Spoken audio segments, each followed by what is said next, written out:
ఈరోజు దేవుని వాగ్దానము.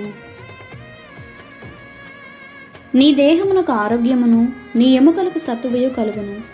సామెతల గ్రంథము 3వ అధ్యాయము 8వ వచనము. ప్రియ సహోదరుడా సహోదరి, యెహోవా ఆజ్ఞలు గైకొని వాటిని నీ హృదయమందు భద్రము చేసుకున్న ఎడల దీర్ఘాయువుతో గడుచు సంవత్సరంలో ఆయన నీకు అనుగ్రహించువాడు. ఆయన ఆజ్ఞలను మీరకుండిన ఎడల నీవు నివసించు దేశమందు అబ్రహామును పరదేశమందు ఆశీర్వదించినట్లు వారి మధ్య నిన్నొక రాజుగా చేయువాడు.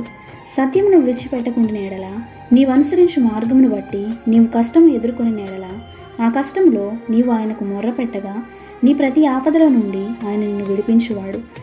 నీవు నీ జ్ఞానము మీదనే ఆధారపడక నీ దేవుని యందు నమ్మిక మాత్రం ఉంచు. నీ జ్ఞానమును బట్టి అతిశయించుకో. దేవునికి మాత్రమే నీ మీద అధికారమునకు ఒప్పుకో. అప్పుడు ఆయన నీ ప్రతి బంధకము నుండి విడిపించును. అప్పుడు ప్రభువే నిన్ను స్వస్థపరచును, నీకు సమాధానం అనుగ్రహించును, నీకు తన శాంతిని అనుగ్రహించును, నిన్ను బలపరిచి దీవించును.